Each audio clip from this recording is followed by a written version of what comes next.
Discover College Soccer podcast is sponsored by VIO. VIO is the #1 AI camera solution helping players capture college recruitment videos. Check out their new starter and family options by clicking on the link in the description or visit Discover College Soccer to learn more.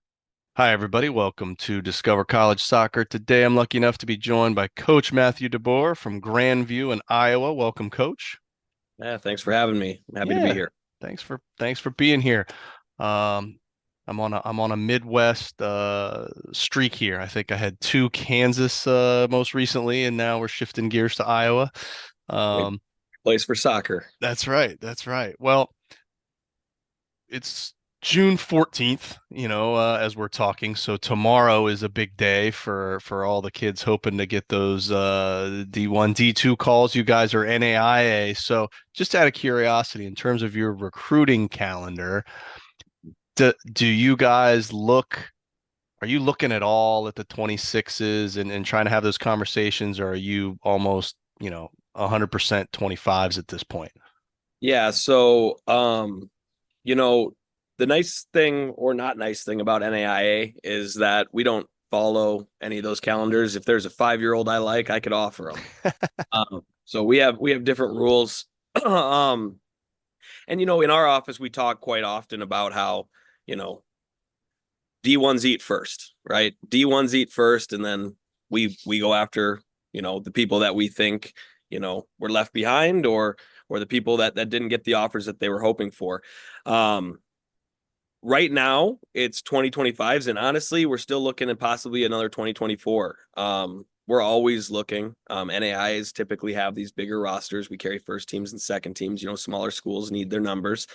But 2025s are the primary focus at this time. We still looking at 2026s, mostly local kids. We're not going way out to look for 2026s around the country. We're not looking at 2026s for our international recruiting.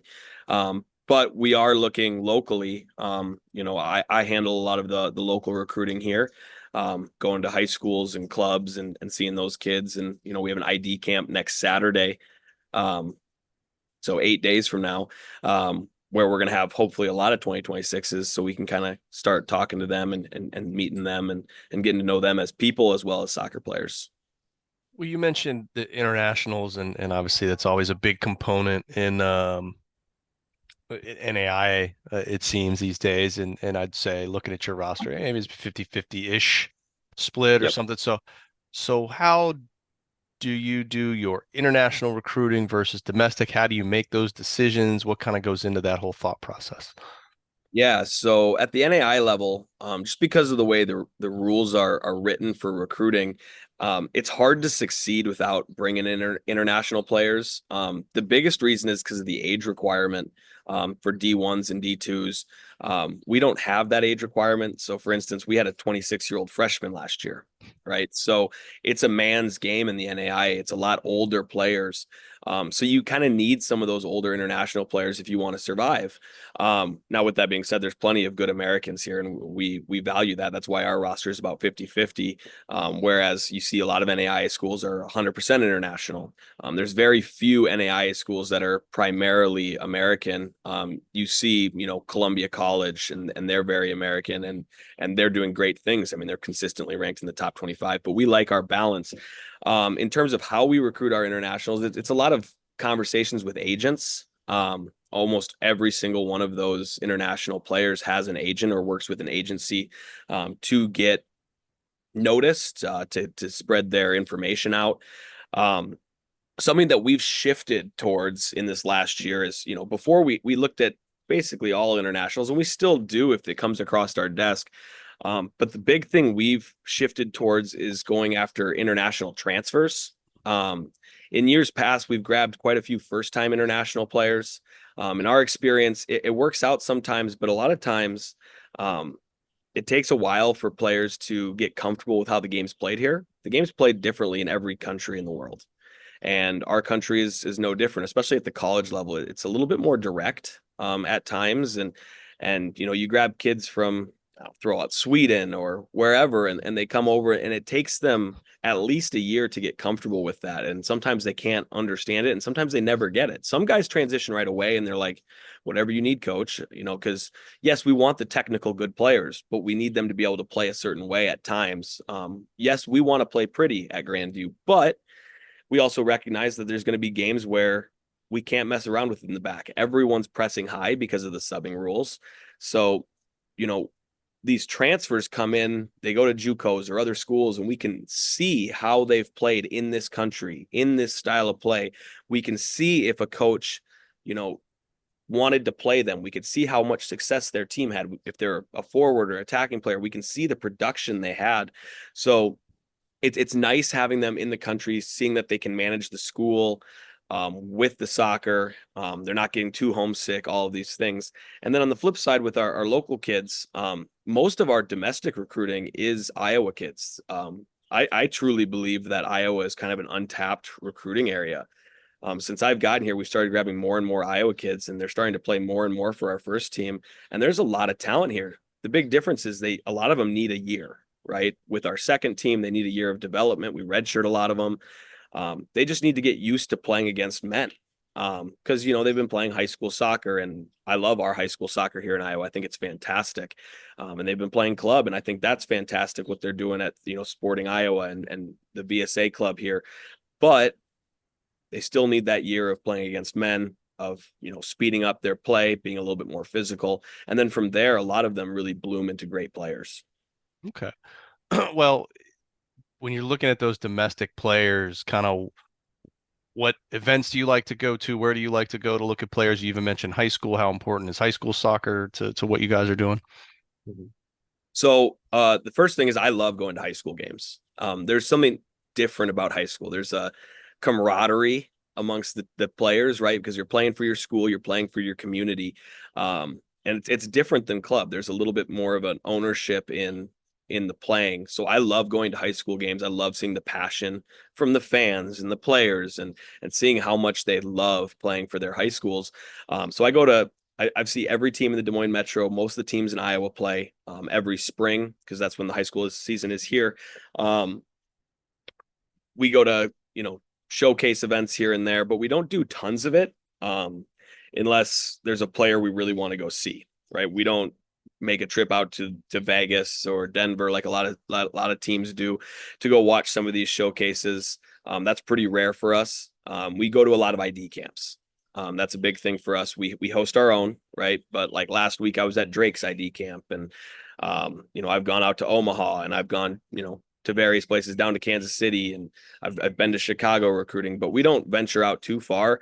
Our market really, with how the scholarship structure at our school works, and with how we found that kids tend to go recruiting wise, is the Iowa kids. I mean, that's the biggest thing for us. Yes, we will grab other kids if they're interested, and we like them and we can get them in. But the majority of our domestic kids come from Iowa. There are, a few from Minnesota here and there. There's a few from Missouri here and there, but most of them come from Iowa. So we get them at our ID camps. We get them by watching high school soccer. We go to some of their club events. And that's the majority of it. Okay. Well, whether it's at an ID camp or at an event or anything else, high school game, kind of what makes up that hierarchy of things you're looking for in a player, whether that's on the field attributes or off the field stuff. Yeah. So starting on the field, the athleticism is what pops, right? The athleticism of a player is what pops out to you right away. How quick are they? How physical are they? How big are they?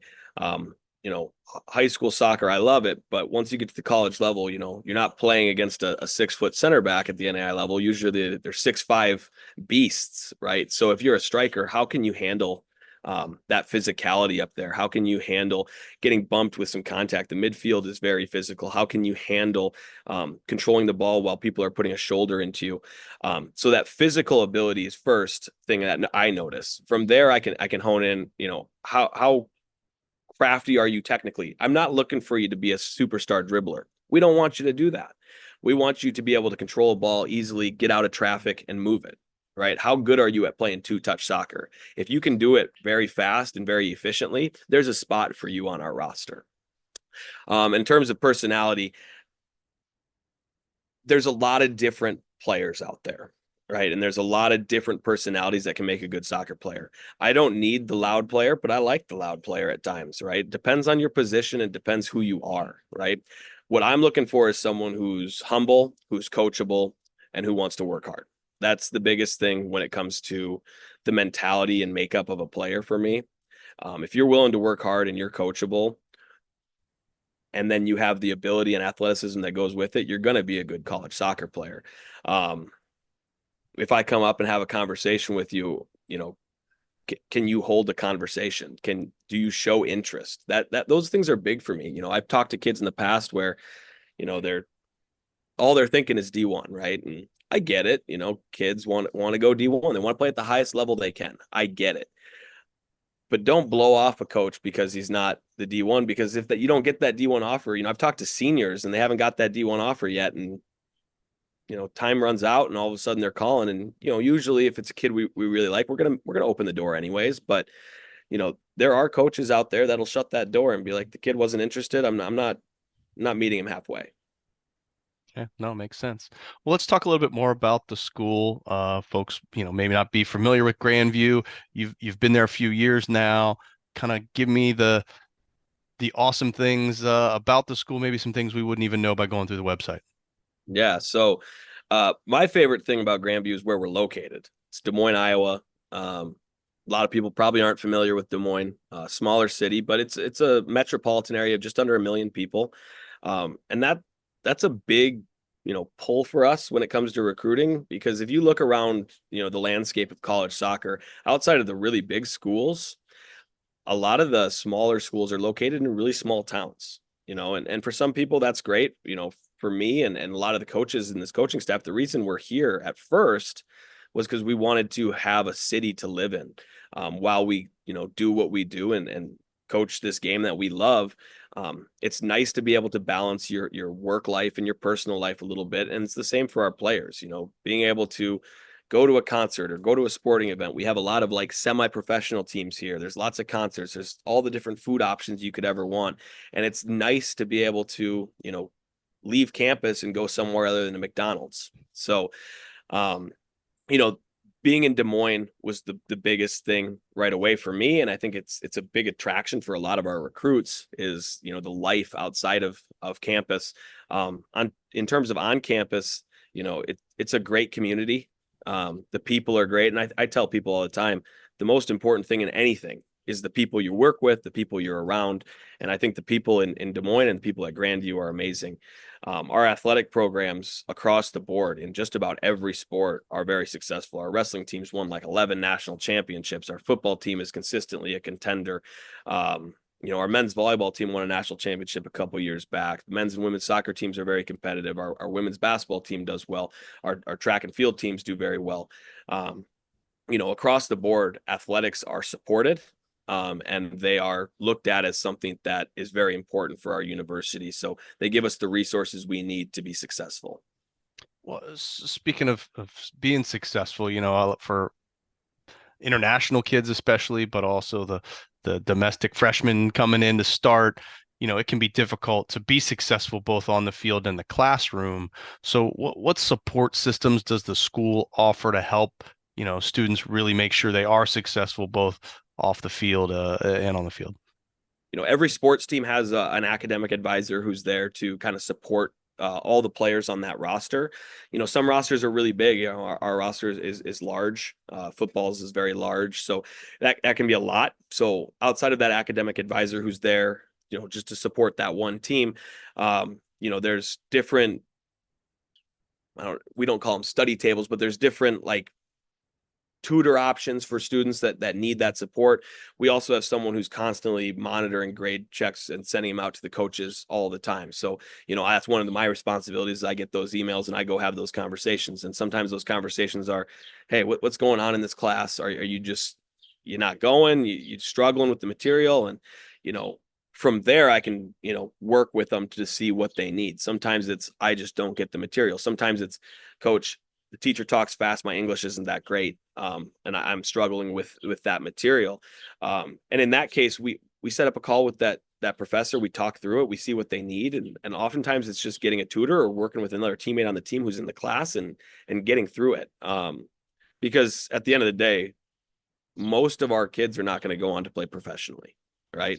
Most of our kids are going to enter the business world or whatever field they're in and become professionals. And this degree is important. And that's why they're here, is to get that degree. So we want to make sure they're doing well in the classroom. And we think we've done a pretty good job, but we do offer supports if necessary. And the supports are there for whatever a student needs to help them. Okay. Well, let's uh, fast forward to, a few months from now. You're in the heart of the season. Kind of walk me through what a typical week is going to look like for the players in terms of when's practice and classes and meals and game cadence and all that kind of thing. Sure. So once we're in the season, obviously preseason's a little different. We're practicing a lot. It's heavy minutes in the hot sun, doing a lot of fitness, doing a lot of things. But once we're in the season, we typically have 2 matches a week. The first team is usually playing on Thursday and Saturday, or Tuesday, Saturday, just depending. I would say actually more often it's Tuesday, Saturday. So that Monday, because we play on Tuesday, we had given them Sunday off. Monday is pretty laid back in terms of practice. We're gonna meet before practice. We're gonna go over some film. That's gonna take place at about 3 o'clock. They're going to classes all morning. They have their lunch. Maybe they have one more class. Some of them. Then we meet, do some film, talk about some things. We hop into practice. Usually that film actually leads us into our practice. We work on a few things. No matter if our practice is light or if it's heavy, everything is competitive. We think that's very important, that all practices are competitive. Even if it's a walkthrough type of practice, we're going to do some sort of competitive activity. Tuesday we'll play that match. If it's home, we'll have the kids go to school. They're going to class regardless, but they're going to class after that. If it's a home game, we'll meet beforehand in the locker room. We'll head to the field. We'll play that match.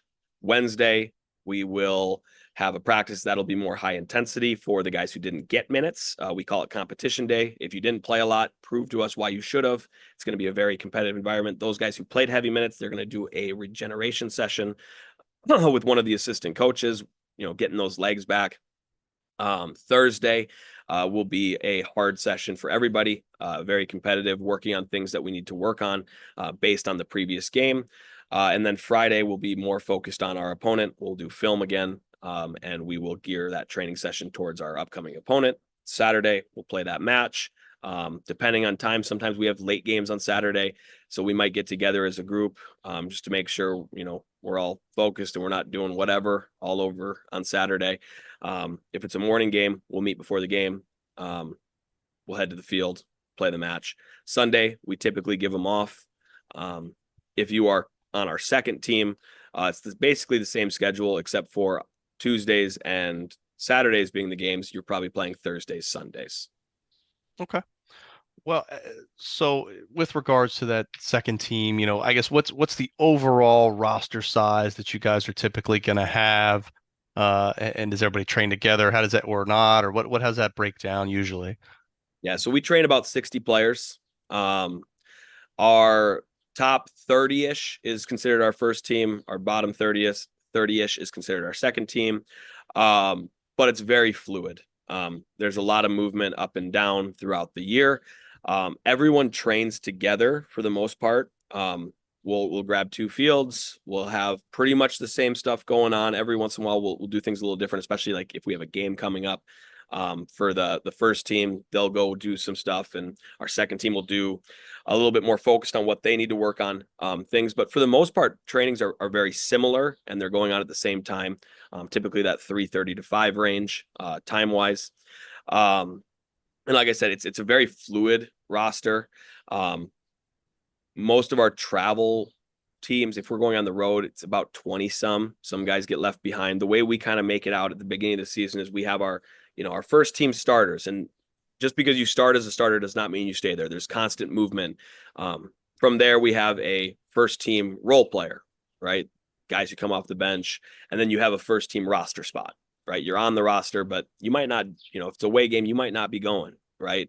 And then from there, it's the same setup on the second team. You got your second team starters, your second team role players, your second team roster. So it's kind of like a 6-tier system where we tell the guys, if you're in this tier, say you're second team role player, shouldn't be coming to the coaches right away saying, what do I got to do to start on the first team? Your goal should be starting on that second team. You should always be trying to climb a level, right? Every week, we're reevaluating 1 through 60. We're looking at where you belong on that 6-tier thing, and where you belong on the roster. And from there, determine, how do I jump up one level? And from there, if I jump up one level, how do I impress enough to jump up one more level, until you get into that first team, starting 11. Okay. Well, I mean, speaking of rosters, there's the staff side of it, right? So, besides yourself, how many coaches are on the roster? What roles does everybody play? And maybe what other support staff are within the athletic department that help out with the team on a regular basis?